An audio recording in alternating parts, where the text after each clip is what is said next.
Stand up. I see you sitting there, staring at your phone like it holds the answer to your life. But we both know the answer isn't in your bank balance, is it? Hello, sir. I don't know what to do anymore. This morning, my wife texted asking why I haven't sent money for our son's tutoring. I just transferred my entire paycheck yesterday. 24 hours. That's all it took. And how does that make you feel? Like I'm an ATM. That's all I am. Wake up, work, come home to bills. Tuition, groceries, utilities, money for both our parents. Nobody asks about my day. Nobody asks if I'm tired. Just one question.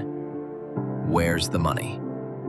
You want someone to ask if you're tired, or do you just want the pressure to stop?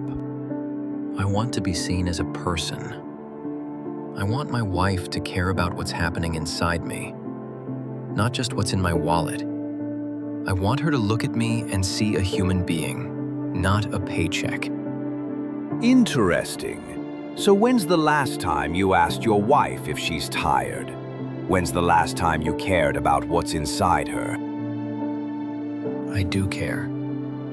I always have. I asked when. Give me a date. I can't remember exactly, but I know I've asked. You can't remember because you don't ask. Or when you do, it's just going through the motions. You're demanding something you don't give. You want love the way you imagine it, but you don't love others the way they need. That's not love. That's a transaction. And you're angry because the deal isn't working out. That's not true. I love my wife. I work myself to the bone for this family. I've sacrificed everything.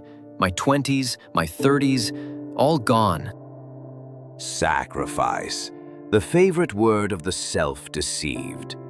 You say sacrifice like someone forced you at gunpoint, but nobody made you get married.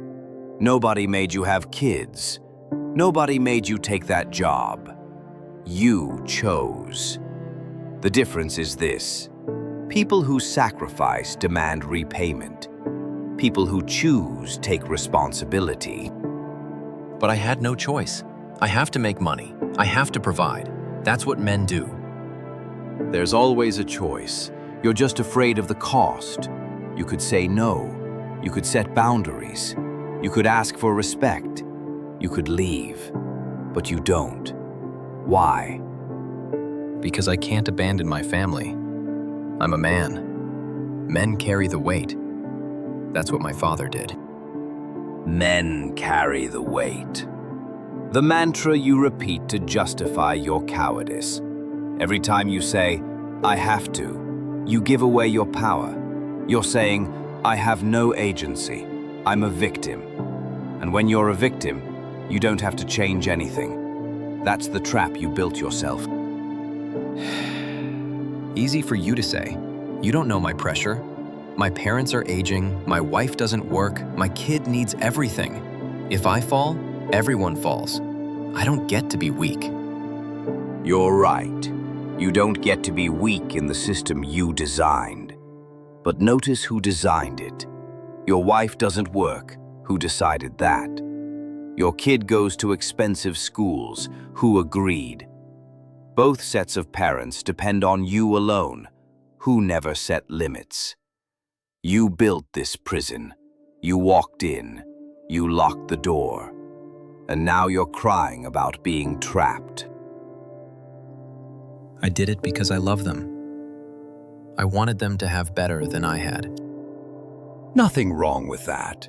But here's what you won't admit. You didn't do it just from love. You did it from fear. You're terrified that if you say no, they won't love you. You're terrified that if you set boundaries, they'll leave. You're terrified that without being the ATM, you have no value. So you keep withdrawing from yourself until you're empty. And now you resent them for taking. But you handed them the card. You gave them the PIN. I don't know what to do. I'm so tired, sir. I lie awake worrying about money. I'm scared of losing my job. I'm scared of getting old with nothing to show for it. I'm scared my son will look at me the way I looked at my father, as a failure. Failure. There it is. You define success by money and stability. But did you ask them how they define it? Maybe your wife wants a husband who's present more than one who's paid. Maybe your son wants a father who listens more than one who pays tuition. Maybe your parents want you happy more than wealthy. But you don't ask. You give what you think is right, then get bitter when they're not grateful enough. So, what do you want me to do? Quit? Leave? Live selfishly? I'm not telling you to leave. I'm telling you to name what you're doing. When you introduce yourself, what do you lead with? Usually my job, where I work, my title. Exactly. I work at company X. I'm head of department Y. You don't say, I'm a father who loves his son. You don't say, I'm someone who values honesty. You lead with function. You've fused your identity with providing. There's a concept for this, identity fusion, when your entire self merges with one role. When you lose it, you don't know who you are. But who am I without providing? I have nothing else.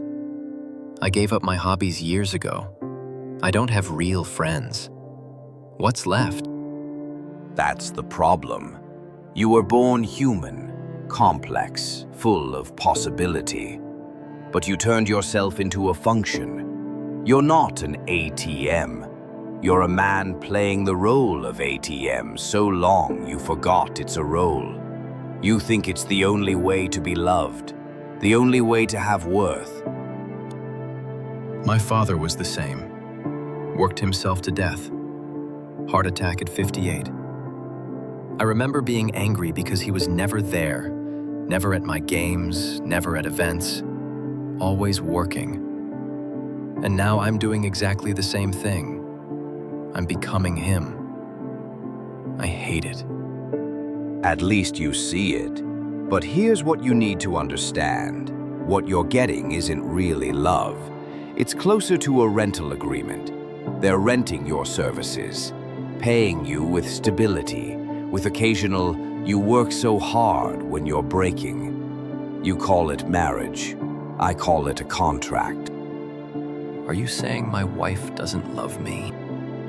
I'm saying you don't let her love the person you are, because you never show her that person. You only show her the provider, the money guy, the solution guy, the fixer. That's all she knows. When she treats you like that, you hurt. But see the paradox? You taught her. Day after day, year after year, you showed her this is all you are. Now you're angry she learned well. I didn't mean for this. I just wanted to take care of everyone. I wanted to be a good husband, father, son. Better than my dad. I know, but intentions don't matter when results are the same. You're living the same pattern, just with more awareness and more resentment. Here's what you actually want: to come home and get a hug. Just a hug. Not questions about work or money. Just someone happy to see you, right? Yes, exactly that. It's not too much to ask, but you have to teach people how to give it. Not through complaints, through action. Today, when you get home, don't start with, I'm exhausted. Ask her, how was your day? Really? Then listen. Not to respond, not to fix, just to see her. When she feels seen, she'll start seeing you. But what if nothing changes? What if she still only cares about money? Then you have data. You'll know who you're living with, and you'll decide, are you staying from love or fear? From connection or familiarity? Either way, you stop being a victim You become someone with choices, and people with choices have power. I'm scared, sir. If I change, I might lose everything. My wife might leave. I'll end up alone. You think you're not alone now? You're alone right now. In your house. In your bed. The loneliness you fear, you're already living it. The difference is, if you change and lose them, you lose trying to live authentically, with dignity. But if you don't change and lose anyway, or worse, keep everything but lose yourself, you lose from cowardice. Which loss do you choose? I choose to live authentically, even if it terrifies me. Don't say try. Try is preparation for failure. Say, I will or I won't. Don't hide behind try. You're right. I will do this, starting today. Good. Here's where you start. Tonight, before bed, write one sentence. I am, fill in the blank. But you cannot use your job title or family roles. Only values and actions that describe who you actually are. I don't know if I can. I don't know who that is anymore. Then this is where you find out. That person is still there, buried under years of have to and should. He's just been silent. Okay, tonight, 11 p.m. I'll write it. And starting tomorrow, when your wife texts about money, you have the right to not respond immediately. You can breathe. You can say, I need us to talk about how we communicate. Can we sit down this weekend? You have the right to boundaries, because you have value. And people with value don't let others see them only through their wallet. What if she gets defensive? Then she gets defensive. Anger won't kill you. It's information. Silence kills. Resentment kills. Healthy conflict where people are honest is life. If she loves you, she'll listen eventually. Maybe not at first, but she'll listen. And if she doesn't, more data. What if I do all this and still end up alone? Then you lose honestly, being yourself. But ask yourself, what have you built that's worth keeping? This exhausted, resentful existence where you feel like an ATM, where you lie awake wondering if anyone loves you. Is that worth protecting? Or is it already broken and you're pretending? I don't know. Some days I think we can fix it. Other days I think it's been broken for years and I've just been pretending, going through motions. That's honesty. Hold that. Write it down. It's been broken for years. Look at it. That's truth trying to reach you, the voice you've ignored. I will write it. Understand this. This path has no guarantees, no happy ending promise. It only guarantees truth, and truth hurts. Sometimes truth means you've wasted years. Sometimes it means people you love can't love you back. Sometimes you must walk away from everything. But truth liberates. Even when it hurts, it gives you your life back. For the first time in years, I can breathe. There's a way forward that doesn't mean grinding myself to nothing. That's hope. Real hope. Don't lose it. Act on it. Because if you don't, you go back, fall into patterns, say, maybe tomorrow. Nothing changes. The resentment builds. One day you're 60, realizing you spent your life being an ATM for people who never saw you. By then it's too late. Health gone, time gone. No, I won't let that happen. Prove it. Go home.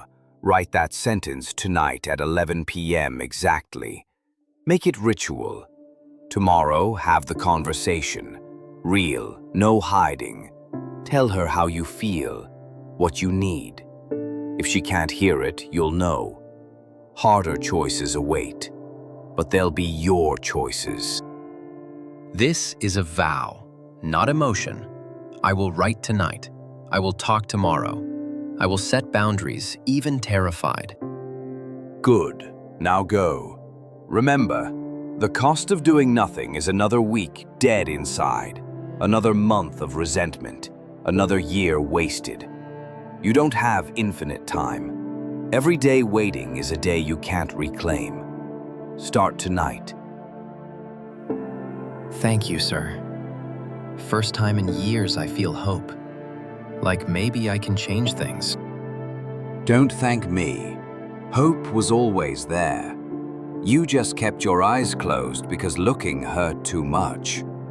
Now you're looking. I just held up a mirror.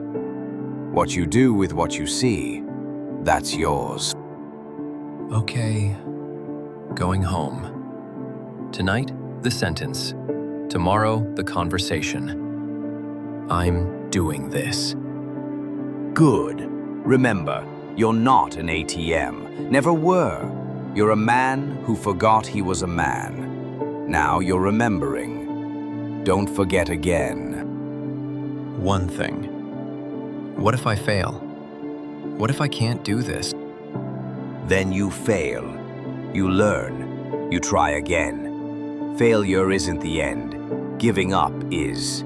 Staying stuck in this prison, that's the real failure. You'll stumble, backslide, fall into old patterns. That's part of it. What matters is noticing, catching yourself, course correcting. I understand. I can do that. I will. Then go. Your life is waiting. Stop wasting it. Going. Thank you. Really.